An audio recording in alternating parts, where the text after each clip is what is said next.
Si está empezando a grabar, nada más recuerdo, estamos sesión del 30 de abril del cuerpo académico, del seminario permanente del cuerpo académico en desigualdad social de la Ibero León. Y tenemos a la doctora Alicia I. Saavedra, profesora de Derecho Administrativo en el Departamento de Derecho Público, y ahí me corriges en dado caso, y del Trabajo, ¿no? Derecho Público del Trabajo, de la Universidad de Huelva, Andalucía. Actualmente está de estancia de investigación en la Ibero León y vamos a platicar, escuchar y platicar de la temática que es déficit en el acceso a la justicia administrativa tras la administración electrónica. Ujú. Y bueno, entonces, sin más por el momento, te dejo la palabra, Alicia, para que nos puedas exponer. El tiempo es variable, aquí no hay tanto límite, pues solamente es una exposición el día de hoy, entonces podemos dejar comentarios en chat, escribir y luego ya tomar la palabra después también, ¿no? Ambas cosas o una de estas para retroalimentarte. Por Entonces, bueno, te supuesto. dejo la palabra, cierro el micrófono. Muchas gracias. Bueno, en primer lugar, agradecer a los profesores, tanto Sofía Pérez como Fabrizio Loruso, por su invitación a este seminario, por supuesto. Em, Gracias por darme este espacio y, por supuesto, a todas las personas que han hecho posible que pueda estar de estancia de investigación en la Ibero León. Bueno, la presentación, como ha descrito el profesor Fabrizio, es sobre el déficit en el acceso a la justicia administrativa. Yo le he cambiado un poquitín el título ahí en la presentación, porque una vez que me la he estado preparando para hoy, bueno, creo que se resume bien hablando de que hay un déficit, o lo que yo pretendo es demostrar o mostrar que hay un déficit en el acceso a la justicia administrativa y que se produce esa dicotomía entre el formalismo digital y la tutela efectiva. Bien, la controversia se sitúa, bueno, aquí hay gente que está entrando, la van, ¿verdad? Bueno. La controversia sobre todo surgió, o mejor dicho, mi tema de investigación surgió por la controversia que se da en torno a un artículo de lo que es la Ley de Procedimiento Española, que es la Ley 39/2015. Esto, pues, un poco lo explicaré durante mi presentación, pero ahora es a modo para situarnos, ¿no? El porqué de esta investigación. Bien, pues hay un artículo concretamente de esa ley, 68.4, que va a salir en diversas ocasiones en la presentación, que ha provocado un problema con respecto a la subsanación electrónica dentro del procedimiento. Subsanar, no sé, supongo que se utiliza aquí también la misma palabra. Subsanar es cuando solicitamos algo a la administración pública, nos falta algo y nos requieren que subsanemos. Entonces, cuando es electrónica, ha surgido la problemática que explicaré después, ¿no? Y con respecto a este problema, hay abundante jurisprudencia en España y, claro, suscitó mi interés el averiguar si también había problemas similares en México o cómo podía yo conectar con lo que ocurría aquí, si aquí también había había controversia en torno a la digitalización de la administración, qué casuística había, ¿no? Problemas que al fin y al cabo se reducen a la idea de la implementación de la digitalización de la administración o, como lo denominamos en España, de la administración electrónica. Bueno, en España la transición desde el modelo, voy a pasar ya a la siguiente diapositiva. Ay, bueno, em, bien, perdón, un segundo, tengo que ajustar una cosa. Perdón. Vale, ya.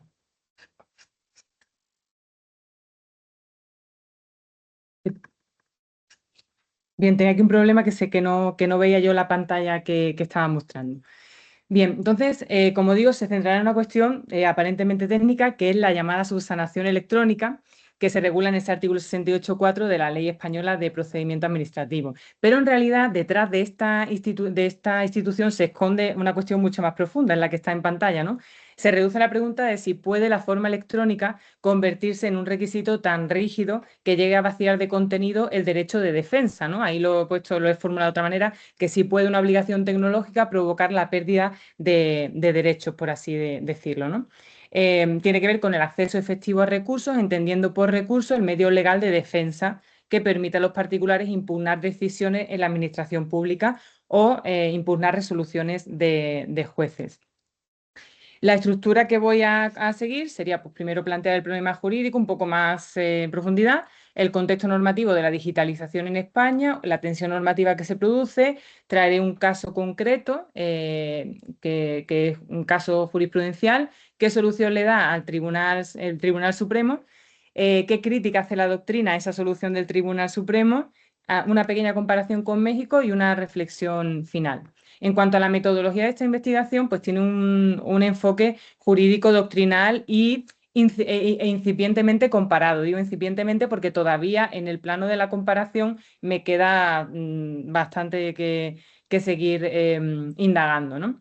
La metodología, pues el análisis dogmático del artículo 68.4, interpretación sistemática de la Ley 39 de procedimiento y estudio jurisprudencial de las sentencias tanto del Tribunal Supremo como del Tribunal Constitucional, análisis crítico doctrinal y una aproximación comparada, ¿no? Por un poco situar que no es que haya estudios de caso ni estudios de campo, es doctrinal. Bien.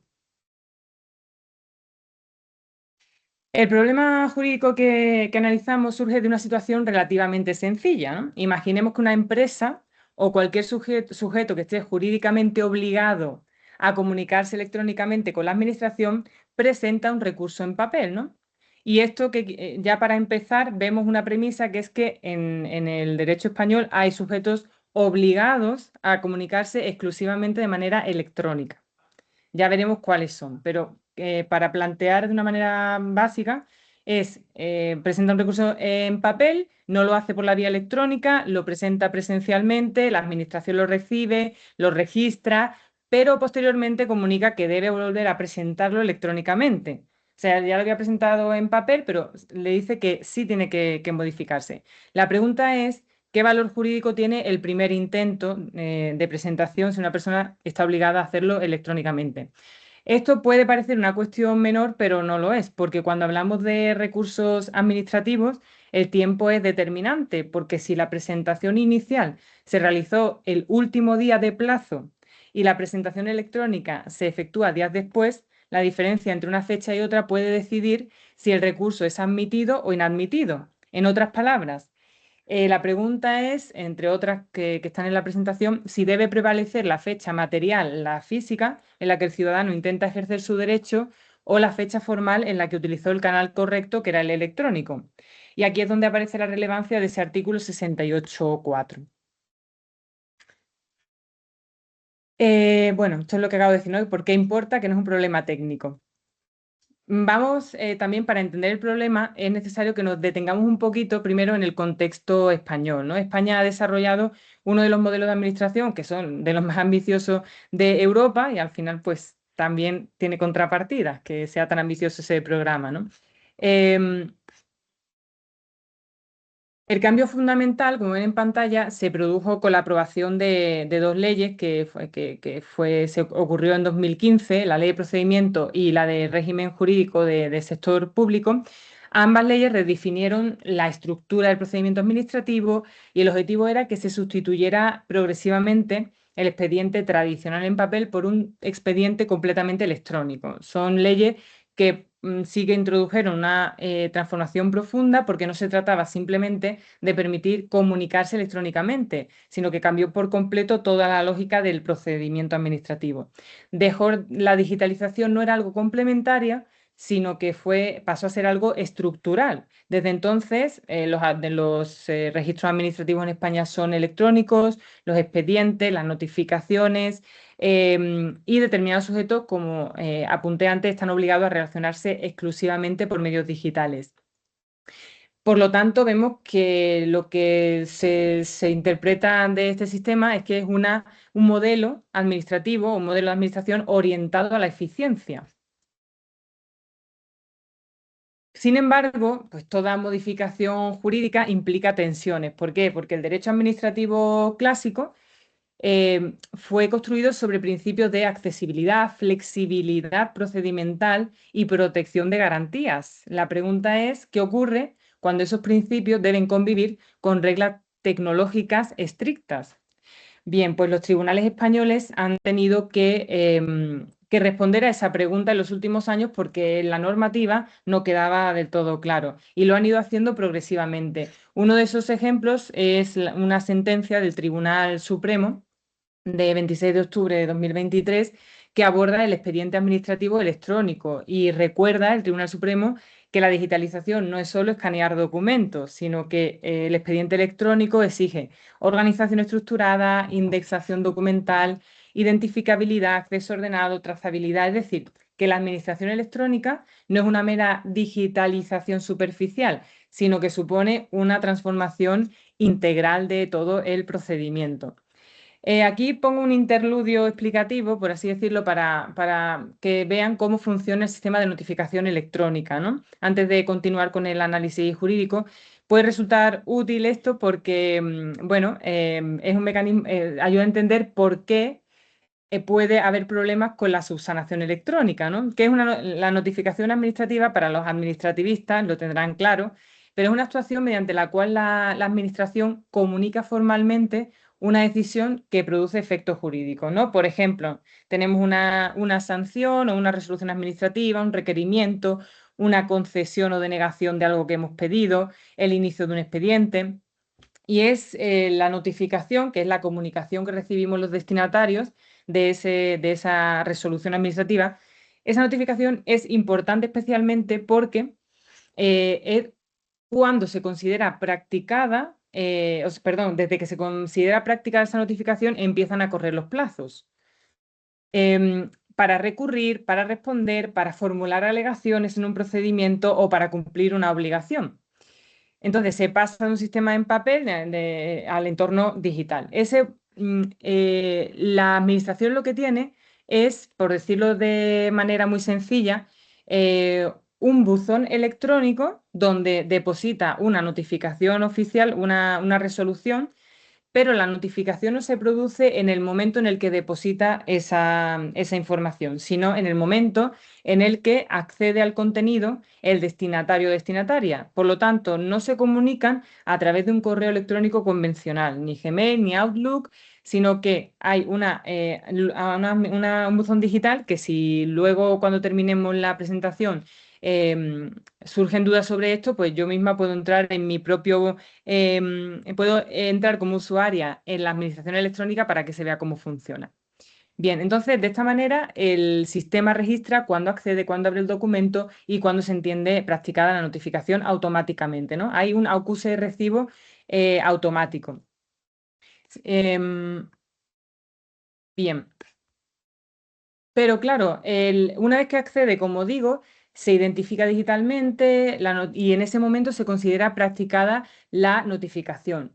No todo el mundo está obligado a acceder electrónicamente, a comunicarse electrónicamente, pero sí que hay sujetos que están obligados, como las personas jurídicas y todos aquellos que tengan obligación de colegiarse. En España son abogados, por ejemplo, notarios y sus representantes, ¿no? Entonces, si tengo una empresa, yo como empresaria tendría que comunicarme siempre electrónicamente con la administración.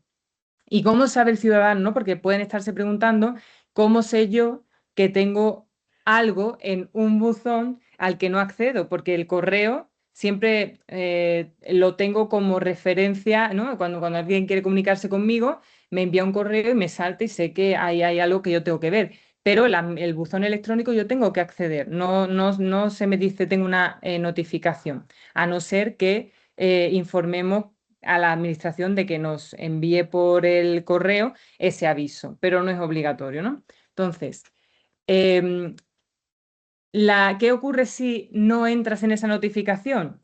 Pues que la notificación no está sine die, es decir, no está para siempre allí. Se da desde que la pone a disposición en ese buzón electrónico, hay solamente 10 días en los que puedo acceder. Si pasan esos 10 días que puedo decir, bueno, pues no entro y así no me doy por notificada, sobre todo si sospecho que es alguna multa, alguna sanción, ¿verdad? Pues a los 10 días se te da por notificada de todas maneras. Y el problema es que esa notificación o ese documento en algunos casos puede desaparecer de la plataforma, no saber por qué te sancionan y no poder defenderse. Bien.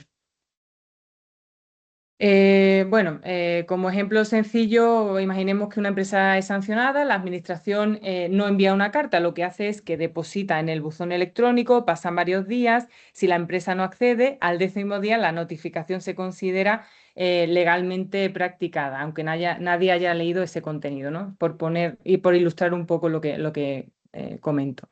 ¿Y por qué genera problemas? Porque impone, si se dan cuenta, impone continuamente una obligación al administrado a que esté entrando en ese buzón electrónico. Digamos que es una obligación que está depositada en el destinatario. Se produce, por supuesto, una tensión normativa. Bueno, en esto no me voy a detener mucho porque es algo muy de derecho positivo español, pero para que si alguien ha estudiado el derecho positivo español y quiere saber de dónde viene esta controversia, dónde se produce esa tensión normativa exactamente, sería entre los artículos 14, 68 y 112 de la Ley de Procedimiento Administrativo española. ¿Ello por qué? Pues porque el artículo 14 establece a la vez un derecho y una obligación. El derecho de comunicarse con la administración pública de manera electrónica es un derecho y una obligación para personas físicas, puesto que pueden elegir. En cambio, para los sujetos que hemos dicho anteriormente, personas jurídicas, por ejemplo, es una obligación, es una obligación el comunicarse de manera electrónica. Y ello se enlaza con otro artículo, que es el 68.4, que nos dice que si un sujeto obligado a presentar presencialmente, perdón, obligado a presentar electrónicamente, presenta presencialmente, la administración va a requerir esa subsanación, debe volver a presentarlo electrónicamente y se considerará como fecha de presentación la fecha de la subsanación. Bien, caso concreto. ¿Qué fecha entonces debe prevalecer? ¿La que primero, la que se presenta primero o la que se subsana? Bien, y esto, claro, puede llevar a una pérdida del recurso, porque si se toma en cuenta la segunda presentación, se puede haber presentado de manera extemporánea y por lo tanto, pues ya has perdido el derecho a defenderte, puede que se vuelva inatacable el acto y pues es un problema con respecto a la defensa, ¿no? del ciudadano. El caso concreto lo tenemos en la sentencia del Tribunal Supremo de 2021, donde averiguamos, bueno, ¿qué interpreta el el Tribunal Supremo? ¿Que la válida es la primera fecha o es la segunda? Bien, aquí tenemos una cronología. En lo que ocurrió fue que, un poco por situar el contexto de este caso, una cuestión que llega al Tribunal Supremo mediante un caso que ya había pasado por tribunales de instancias anteriores. La Confederación de Organizaciones Empresariales de Castilla y León presenta un recurso en vía administrativa, allí le llamamos recurso de alzada, que es obligatorio presentarlo antes de ir a la vía judicial, y para presentar el recurso se tiene un mes. Y al ser una confederación de empresarios, de las organizaciones empresariales, está obligada a hacerlo, a presentar ese recurso electrónicamente, pero lo hace en papel. Aquí lo tienen, ¿no? El último día de plazo para presentar el recurso es el 28 de junio. Ese último día de plazo, que también pues esperó hasta el último día para presentarlo, lo presenta en papel. Para cualquier persona física, pues ya estaría bien presentado, pero la administración requirió para que subsanara la presentación el 3 de julio y le da un plazo de subsanación de 10 días y tiene hasta el 17. Claro, teniendo esto en cuenta, subsana electrónicamente el 4 de julio, pero la cuestión, que aquí es donde creo que más claro se ve lo que estoy explicando, es esta fecha implica que está dentro del plazo si tenemos en cuenta que el último día de plazo era el 28 de junio.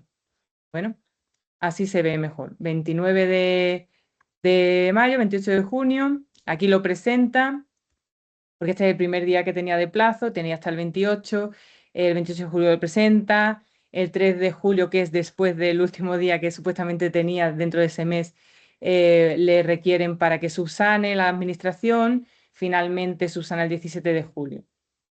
Perdón, finalmente subsana el 4 de julio, tenía hasta el 17 de julio para subsanar.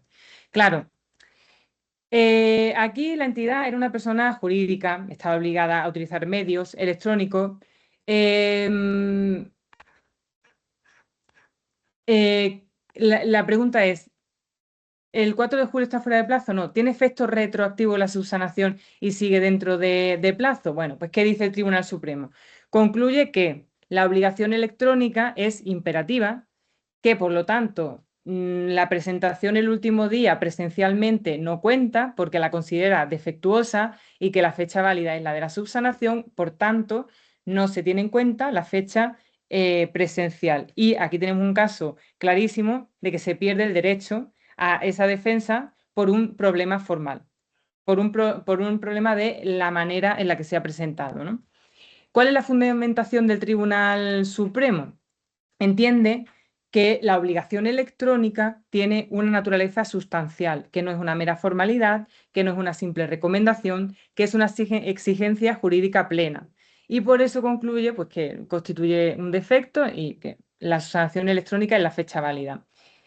Lo que pretende el Tribunal Supremo es reforzar la administración electrónica, dicho de otra manera, que se tome en serio el medio de presentación electrónica, que no se hagan excepciones para las personas que están obligadas por ley a hacerlo electrónicamente. Así se garantiza la seguridad jurídica y se protege la coherencia del sistema. Eso es lo que establece el Tribunal Supremo.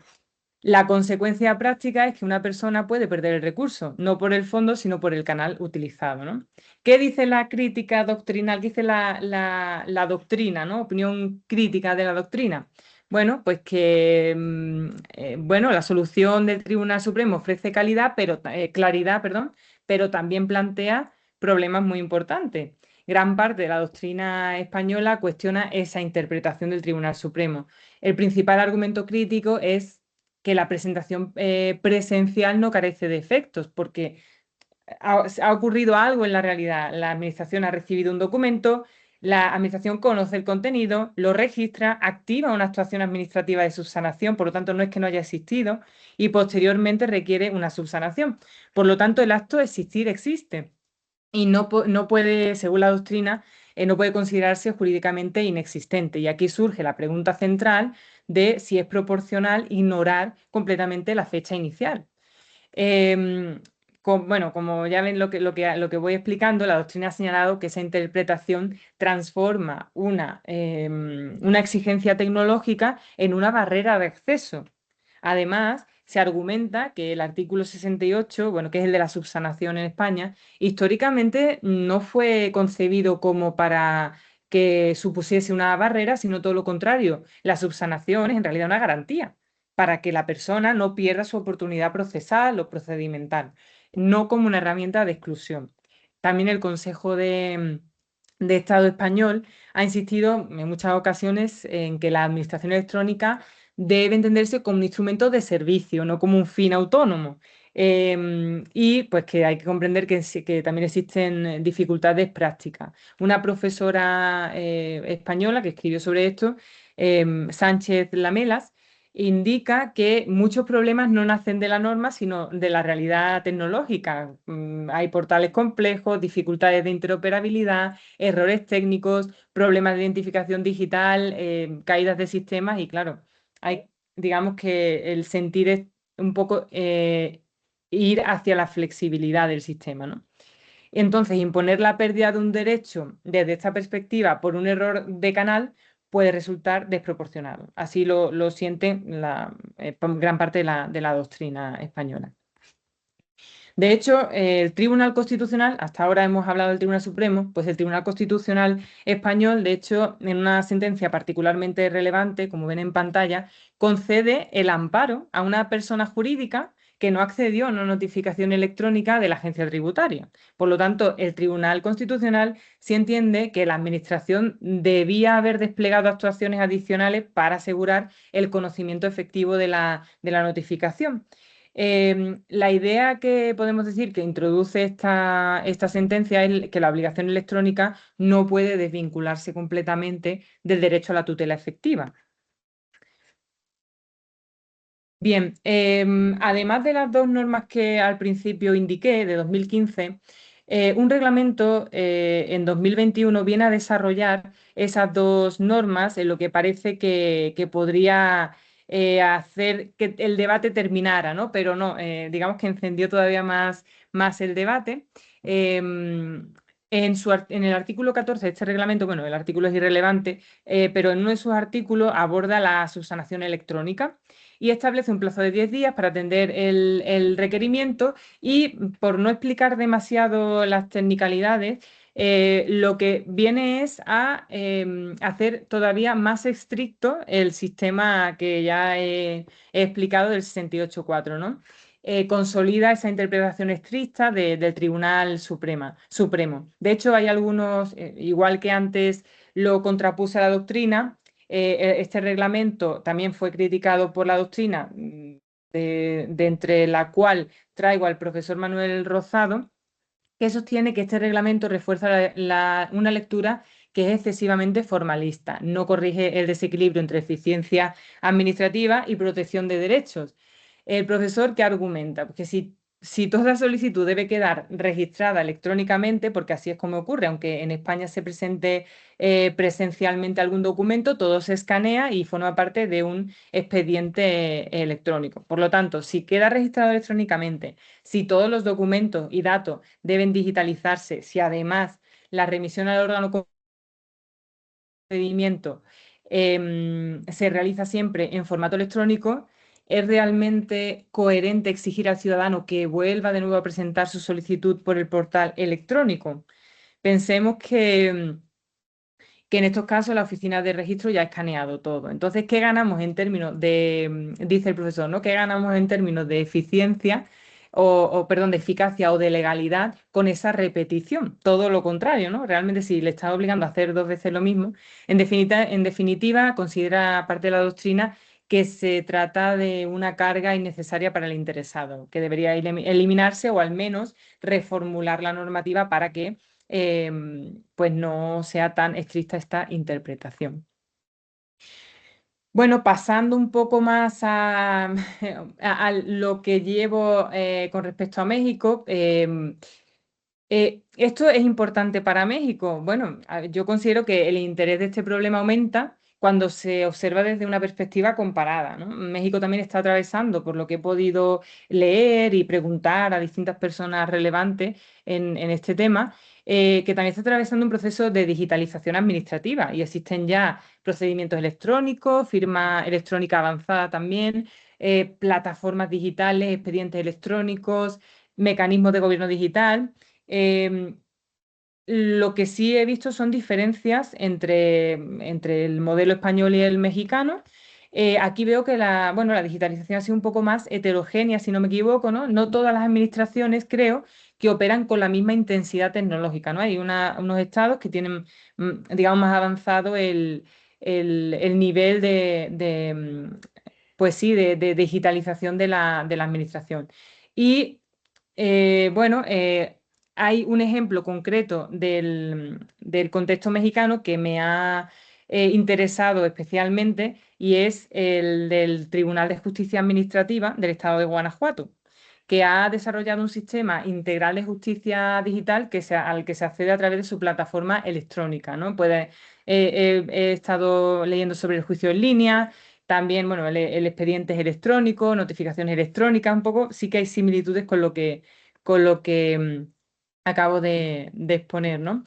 En concreto, el juicio en línea, lo que veo que se define como un procedimiento administrativo sustanciado y resuelto íntegramente mediante el sistema informático del tribunal. Pero lo que veo también es que en este juicio en línea sí que subsisten tanto el canal físico como el digital. O sea, es decir, si una persona que inicia un juicio en línea entrega presencialmente alguna documentación, se incorpora al expediente. Por lo que me corrija alguien si me equivoco, pero por lo que he podido averiguar, digamos que coexisten, ¿no? Lo cual contrasta con la lógica de española, ¿no? Del artículo 68.4, donde el error del canal puede generar consecuencias severas sobre la validez temporal del acto y declarar extemporáneo el acto, ¿no? Otro punto, ¿no? Otro punto de comparación en cuanto a la función de las notificaciones electrónicas, el sistema que veo en el tribunal, en Guanajuato, incorpora una cuenta electrónica institucional para recibir notificaciones.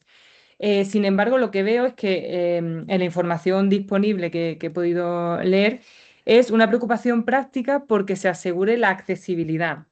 No se pone, en mi opinión, una carga excesivamente en el destinatario, sino que se orienta, hay posibilidad de orientación presencial también hacia el administrado. Porque como vemos en España la jurisprudencia lo que ha tendido a enfatizar es la responsabilidad del administrado en revisar permanentemente el buzón electrónico de la administración. Entonces, me parece que el sistema que veo aquí en Guanajuato tiene un diseño institucional que parece más orientado a acompañar al usuario. Bien. Y bueno, por lo tanto, lo que veo es que hay en esta experiencia mexicana que hay más flexibilidad, ¿no? La digitalización no exige necesariamente un formalismo rígido. Es posible construir sistemas digitales compatibles con esos mecanismos de flexibilidad procedimental, ¿no? El verdadero problema, por así decirlo, no es la administración electrónica, sino cómo se diseñan jurídicamente las consecuencias de un posible incumplimiento tecnológico. ¿Debe el derecho administrativo digital reforzar la eficiencia o preservar prioritariamente el acceso efectivo a derechos? ¿No? Como reflexión final, la gran cuestión es qué tipo de administración queremos construir, ¿no? No debe entenderse la administración como un problema, en mi opinión, es una necesidad, es una realidad irreversible.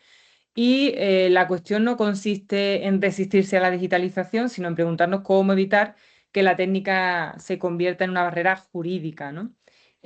¿Hasta qué punto puede el derecho aceptar que un defecto de canal destruya el ejercicio material de un derecho, ¿no?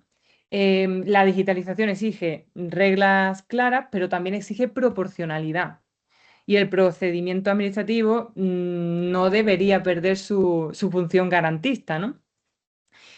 Bien, simplemente, bueno, terminar con que existe esta dicotomía, ¿no? Y que se puede, bueno, yo voy a seguir, de hecho, leyendo, investigando para ver si puede existir algún equilibrio en los casos que vea, ¿no? Pero bueno, en resumen, que la digitalización, en mi opinión, no debe sustituir garantías, que si bien la tecnología moderniza, el derecho tiene que proteger. Bueno, creo que he cumplido el tiempo. Me he pasado un poco porque me parece que tenías 30 minutos asignados, me he pasado un poco, pero hay mucho que explicar. La verdad, tampoco quería entrar en demasiados detalles, pero no sé, espero que se haya entendido y muchas gracias.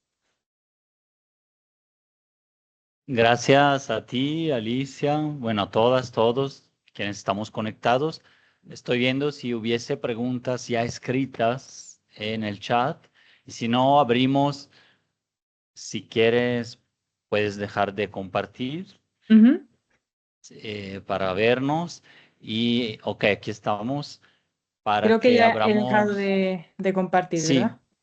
sí, sí, ya se ve De acuerdo. las cámaras y así, por si justamente gustan preguntar, comentar Es un tema un poco sobre, técnico, yo entiendo que... sí, sobre el tema y el propio proyecto como tal, Ujú, pero nosotros aquí es el cuerpo académico, es un cuerpo académico en desigualdad social, en ujú, que en realidad leemos todos los temas desde esa perspectiva de ujú. desigualdades sociales, de violencias, de la perspectiva de derechos. Entonces, cualquier tema en realidad lo consideramos pertinente luego por la lectura que hacemos. Bueno, ahorita ya veo que hay varias manos, pero como Sí, comentario inicial y agradecimiento también de compartir la estancia y la temática acá. Creo que sí es un tema que da en el blanco en el debate mexicano actual también, aunque parezca que no, porque aquí quizás con unos años de desfase se dan procesos semejantes en mm, la administración pública, pero en un país de mayores aún, a pesar de todo, en Europa ha habido un deterioro, pero de mayores brechas sociales, ¿no? Y sí, sí, desigualdades aquí.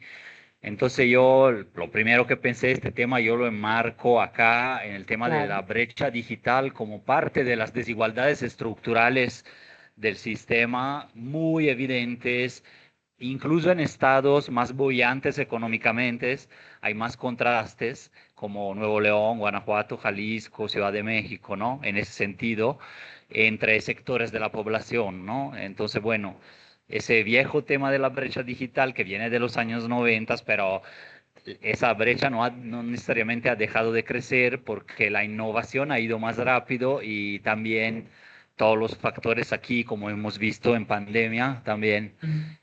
se han ligado. Entonces, aquí hemos tratado periódicamente, cíclicamente también de este tema de una u otra manera, sobre todo en la pandemia, pero porque la pandemia detonó también en Italia, detonó procesos muy parecidos a los de España, ya con legislación, pero ahí fue un empujón masivo, pero nadie pensó en ciertos derechos. Llego al caso de México y dejo la palabra. Ciertos derechos me refiero al debate que hay aquí ahorita, que a mí me parece en Italia, por ejemplo, se superó más fácilmente entre privacidad y entrega de datos biométricos y personales, por un lado, para eficientar, por otro lado, que incluso es un derecho también, ¿no? Tener una administración pública más rápida, expedita, eficiente, que garantice los procesos, etcétera. Ahí en Italia toda la biometría que me pertenece está desde hace 6 7 años completamente en manos del gobierno. Nunca me he preocupado por eso. Aquí hay también otra cultura política, otra cultura de relación con las instituciones que genera a lo mejor de manera fundada o a lo mejor de manera exagerada, pero finalmente sí genera distancia y desconfianza con las instituciones y en cómo pueden utilizar eso. Por si quisieras comentar de este aspecto que sé que no es central, no estaba como tal ahí adentro, pero no, entonces, por ejemplo, nosotros ahora desarrollamos todo trabajo de administración pública, es decir, consultar tu expediente médico desde que eras niño, pensiones, pagar de impuestos y todo a través de dos, tres portales, incluso como italianos en el exterior, todo con datos biométricos, conectando tu celular y la aplicación con el portal, ¿no? Por ejemplo. Pero sí tenemos ese sistema de notificación doble que sí da fe que la administración pública respondió. Y también te platicaba luego cuando nos vimos también el correo electrónico certificado de bajo coste o gratuito que constituye un recibo legal, ¿no? Cuando yo escribo desde ahí, si es para concursos, para pagar impuestos, para todo, es lo que da fe.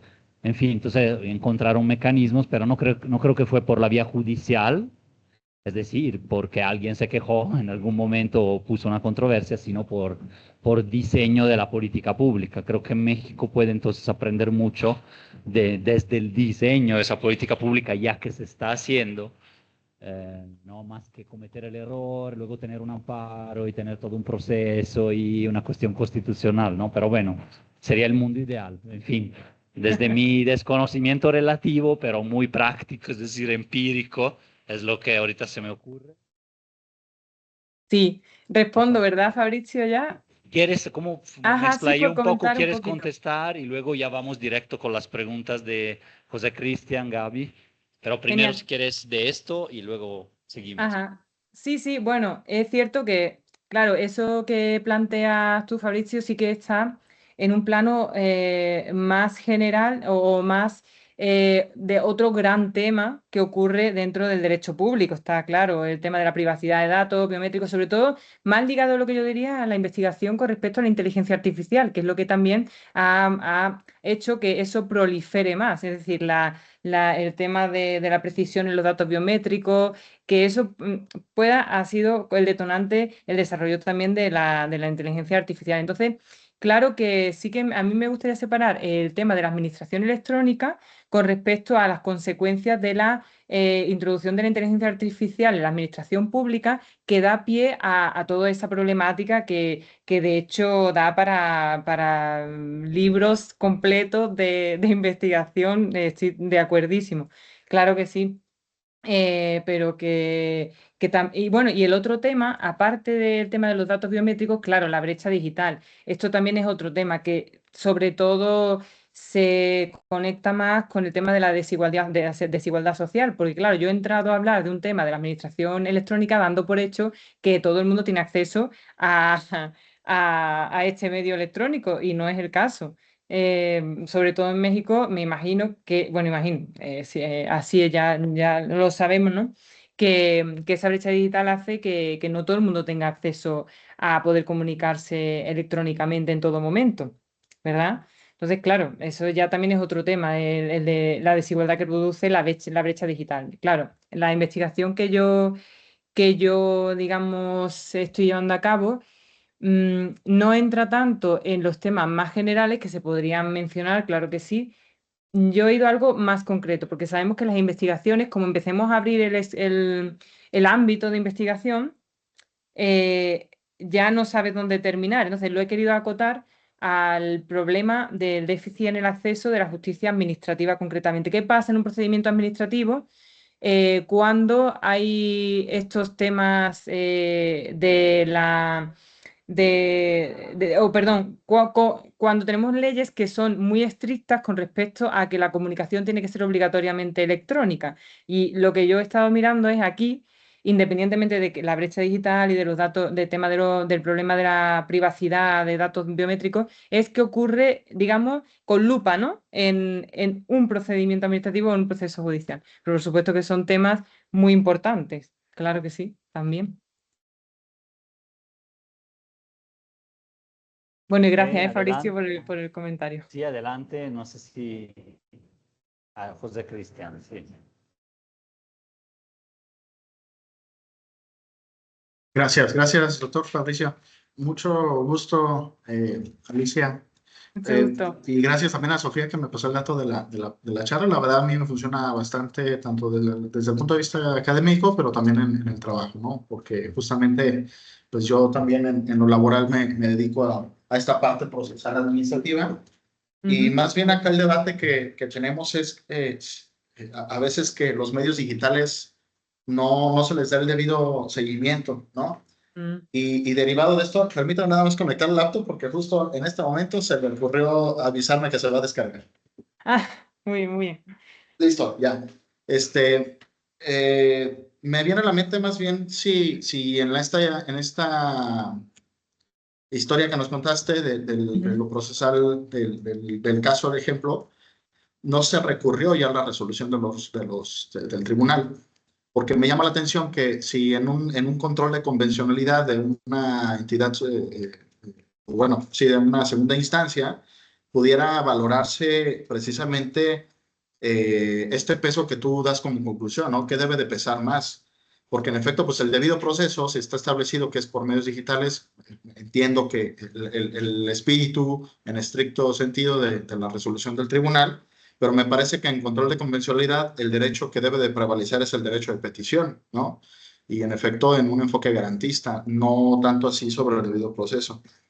Y si está regulado en España, sería como una pregunta que quisiera saber, porque yo sé que existe como tal el control de convencionalidad ya, en México también, y que en este aspecto de los derechos humanos, pues tendría que prevalecer, ¿no? El derecho de petición sobre cualquier herramienta electrónica en este caso, ¿no?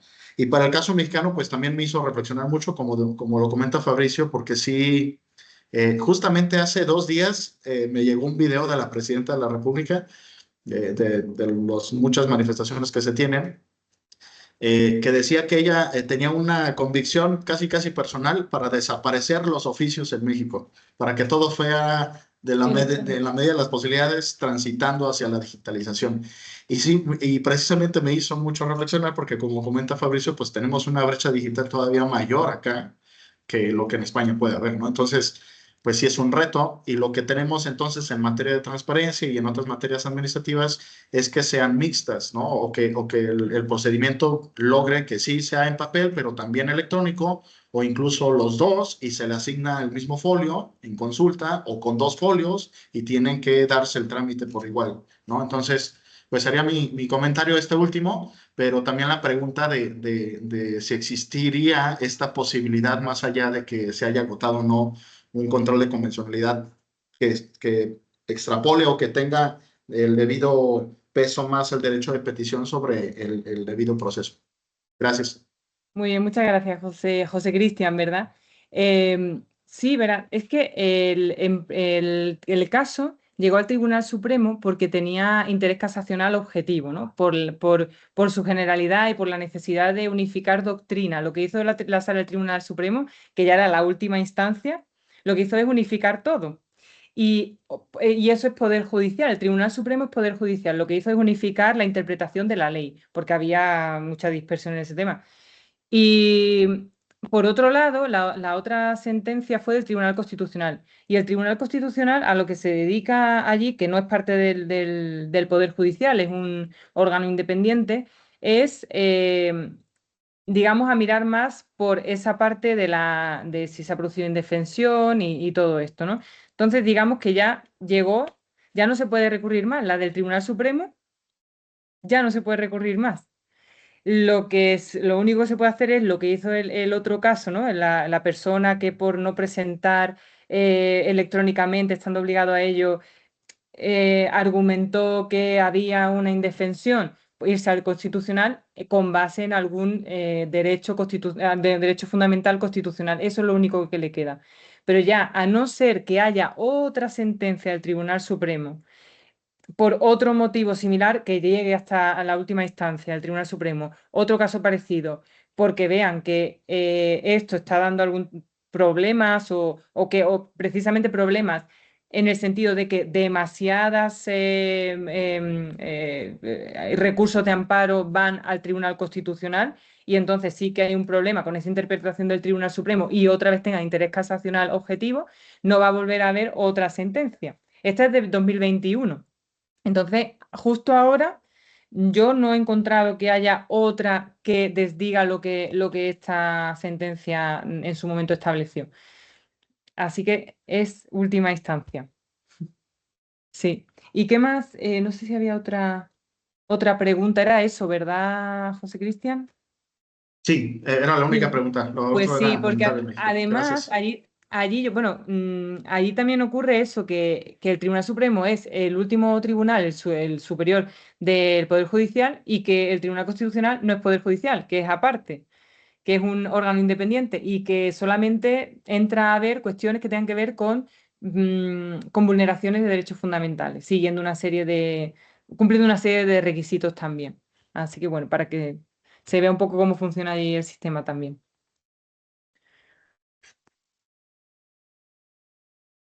Sí. Creo que estaba, sí, Gaby con la mano levantada. Ajá. Sí, pues primero, Alicia, agradecerte mucho el espacio, la dedicación, el interés por estar acá, porque la verdad es que estas cosas siempre enriquecen. Felicitarte también por el trabajo, porque además me parece súper pertinente. Primero, porque me imagino que en España está pasando un fenómeno similar, pero acá se ve como una tendencia y como una condición de innovación en la formación de la abogacía. El tema de entrarle a las cuestiones de tecnología, de justicia digital, todo el tema que tiene relación con el Legal Tech, y también ahorita está entrando la variable de lo de la inteligencia artificial, ¿no? O sea, incluso con perspectiva de algunos casos que se cree que podrían incluso resultar en la oportunidad de resoluciones automatizadas a través del uso de IA.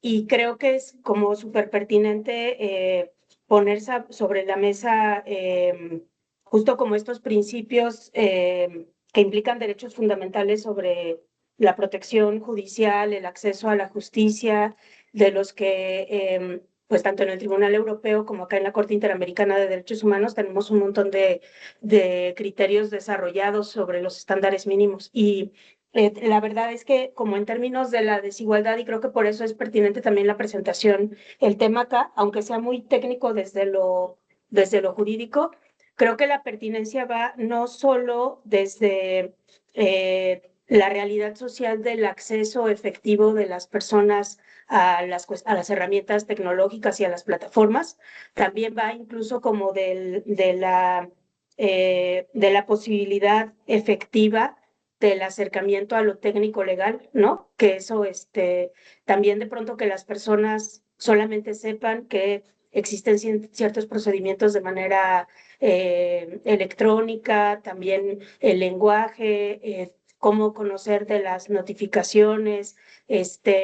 Acá, por ejemplo, darte de alta en el Tribunal de Justicia Administrativa del Estado o incluso en el Poder Judicial del Estado no es necesariamente tan complicado, pero darte de alta con una llave electrónica al sistema de la Ciudad de México es es una pesadilla, ¿no? Y luego los portales no son del todo amables, entonces como que se suman muchas cosas muy técnicas entre lo legal y lo propiamente como lo que se necesita de alfabetización digital y como todas estas cosas, ¿no? Que sí profundizan brechas de desigualdad.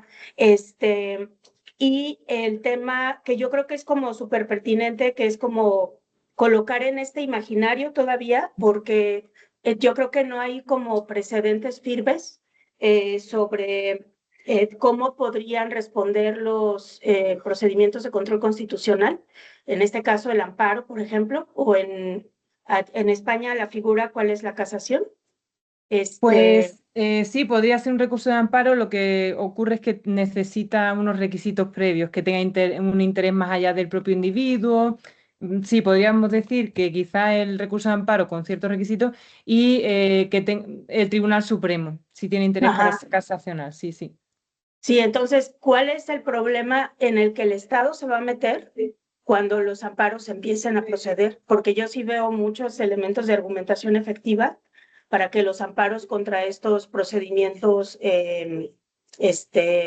pues procedan y empiecen a dar protección a las personas. Y lo que yo he escuchado acá de operadores, no del área legal, sino justo del área tecnológica del Tribunal de Justicia Administrativa del Estado, tiene que ver con el impacto de la carga en cuestiones tecnológicas para el tribunal, por ejemplo, por fenómenos tan solo con la cantidad de documentos digitalizados que se tienen que gestionar. Entonces va de la capacidad de servidores, de la capacidad de la infraestructura humana para gestionar los espacios y eso como también da elementos para el trámite de los amparos. Creo que también otra cosa importante que hay que observar es los temas de ciberseguridad. Digo, acá en México, a nivel federal y a nivel estatal ya tenemos muy malas y muy recientes experiencias de vulneración de sistemas que tienen información, datos sensibles en casos ya litigados y sentenciados o en casos que están en curso, de donde se pueden obtener información de las partes, datos particulares de los hechos de los casos, datos de contacto, y en un país como el nuestro, con los altos índices de comisión de delitos e impunidad que tenemos, pues también eso es todo un tema. Entonces, como de pronto presentarlo como una innovación y una necesidad formativa para el ejercicio profesional de la abogacía con estas condiciones, me parece que pues por lo menos tendríamos que cuestionar, reflexionarlo y ver si de verdad es innovador, ¿no? Como con todos estos elementos. Claro, pues muchas gracias a ti, Gaby, la verdad. Y claro que sí, si nosotros ya desde 2015 se ha instaurado este sistema y ya llevamos ese recorrido y vengo yo aquí a decir que hay problemas, pues claro, es que es muy difícil que todo encaje para todo, seguridad jurídica versus derecho a la defensa efectiva, a la tutela efectiva, es que es muy difícil de que todo cuadre, bueno, y son temazos muy buenos temas los que has apuntado, ¿no? Claro que sí, es de ciberseguridad. Y hay uno que a mí concretamente me interesa mucho y también he pensado en escribir sobre eso, que es sobre las resoluciones automatizadas. Porque ahí tenemos las multas automáticas de tráfico. Yo no sé si aquí también pasa esto, ¿no?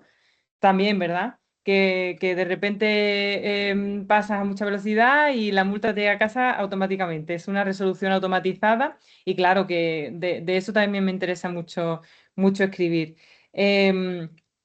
Y a ver, bueno, lo que no sabía era que el sistema de la Ciudad de México sí que está más complicado que aquí en Guanajuato, ¿no? El Sí, sistema y para... para registrarse y la poca amabilidad de los portales, si lo pudiera decir así. Porque Ajá. incluso en la presentación de los links, utilizan lenguaje muy técnico. Entonces, si piensas en la accesibilidad incluso de información para quienes son parte de un procedimiento administrativo, como de alguien que tiene interés, que no tiene el perfil de abogacía, se convierte en algo súper complicado.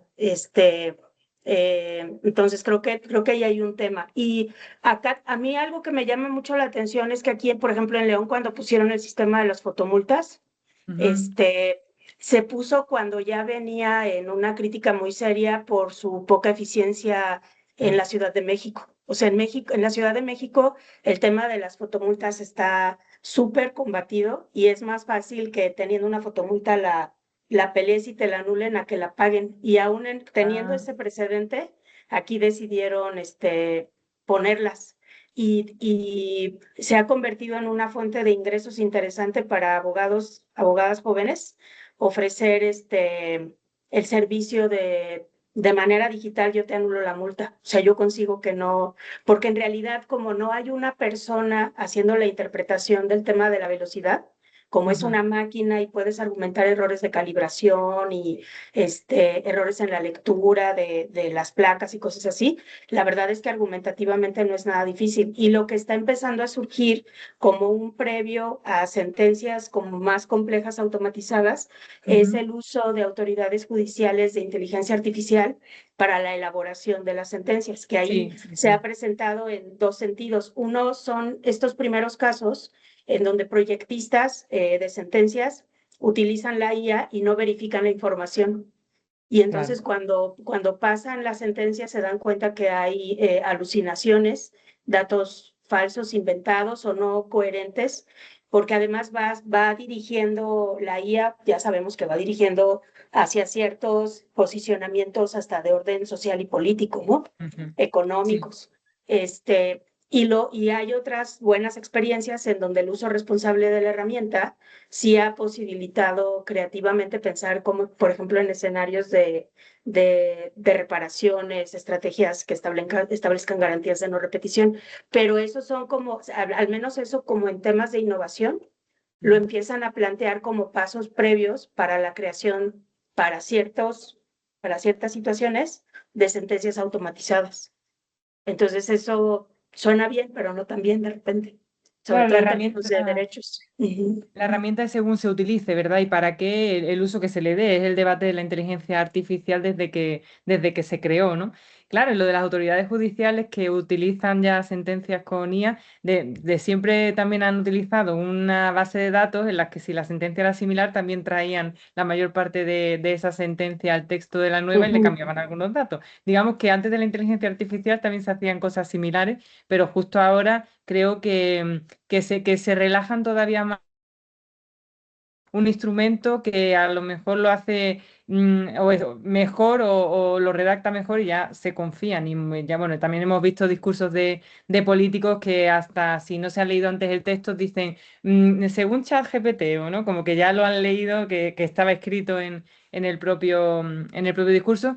Lo que quiero decir con esto es que depende del uso, la revisión humana que se le dé a todo lo que haga la inteligencia artificial, porque no es una lucha contra la inteligencia artificial, sino un uso racionalizado por supuesto, de la inteligencia y supervisado también por el humano, ¿no? Que es el que finalmente termina dictando esa resolución.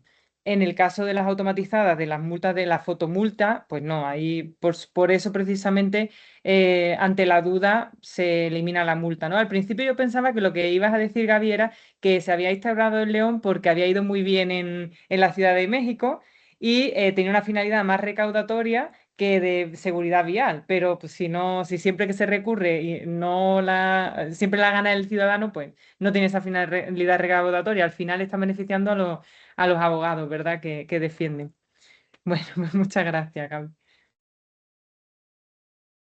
Gracias, sí. Bueno, otros aspectos que no se pueden aquí ahorita, igual profundizar en todos, pero ahí mencionaba en el chat, no veo que no hay otras manos, entonces antes de dar el cierre, simplemente mencionaba que creo que la parte más avanzada de esto en México tiene que ver con la recaudación fiscal, que es un gran tema a faltas de reformas fiscales profundas, pues también se eficienta de alguna manera eso y sí está más adelantado en el sentido que ahí ya tenemos efectivamente entregado cierto tipo de datos, se usan y hay un SAT ID, que es una aplicación totalmente en línea para casi hacer todo y que te ve tu rostro, tu huella digital para entrar o cosas así. Entonces, en ese campo va más avanzado con pros y contras, ¿no? Pero claro, porque ahí urge conseguir recursos más, un poco como digo, banalizándolo como el tema de las multas, que en cambio ha salido mal. Y ahí, conociendo la realidad de Brasil, Ujú. por ejemplo, ahí hablaba del pago electrónico, que ya prácticamente es 80-90% de la economía, incluyendo la economía que aquí llamamos de ambulantaje o informal. O sea, Ujú. compras un coco lo compras con el celular. Wow. Ujú. Y todo es automático, hay una caja de compensación, creo que la maneja el propio Estado y ha generado pues cierta confianza, cierto combate a algunos ilícitos, una trazabilidad distinta. Por ejemplo, ese ha sido mencionado varias veces aquí en México como un modelo, hay que ver, ¿no? Pero, ok, que señalaba, y el otro de las fotomultas, que también da origen, pero a diatribas luego, ¿no? O administrativas, o a ver cuánto dura, cuándo te llega y cuándo me notifican, ¿no? A mí nunca, tú puedes consultarlo en León, pero nunca te va a llegar fácil, rápido, una notificación fehaciente, a lo mejor algún correo de papel, tal vez, pero también, si no ha pasado, pero también en Brasil existe un sistema mucho más eficiente, prácticamente en todos lados, en cualquier carretera, hay tantos radares Ah, sí. funcionales que sí te mandan eso, que eso sí disciplina enormemente al conductor, conductora en eso. Es Allí decir, si también. te llega, o sea, si funciona, si te llega la multa y si hay muchos. No pusieron nada más 5 en la ciudad para ver qué recabo. Es una política para evitar accidentes, no para...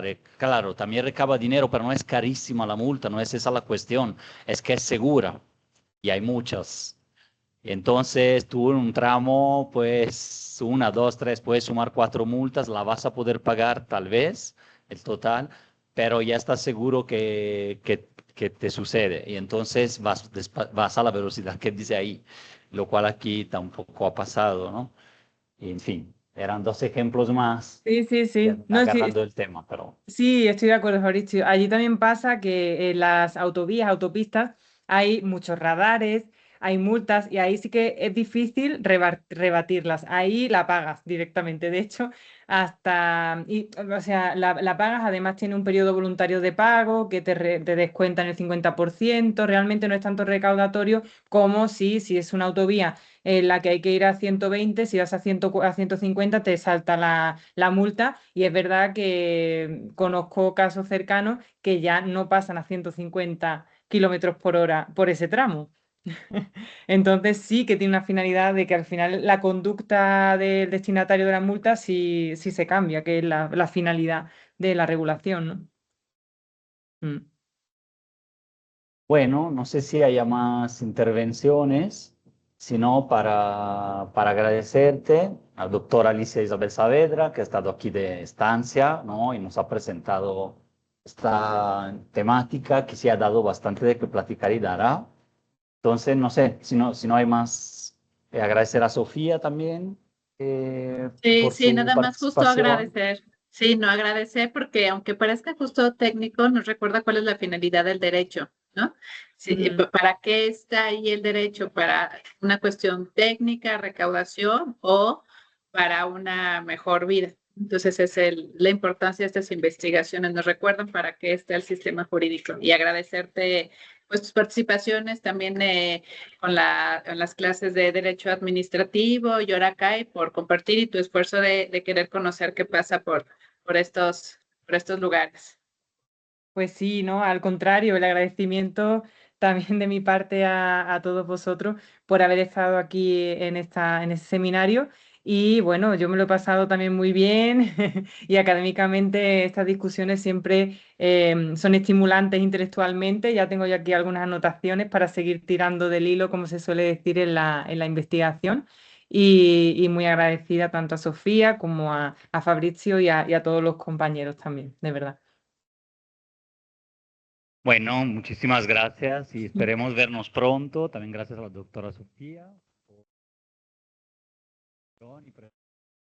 Y seguimos.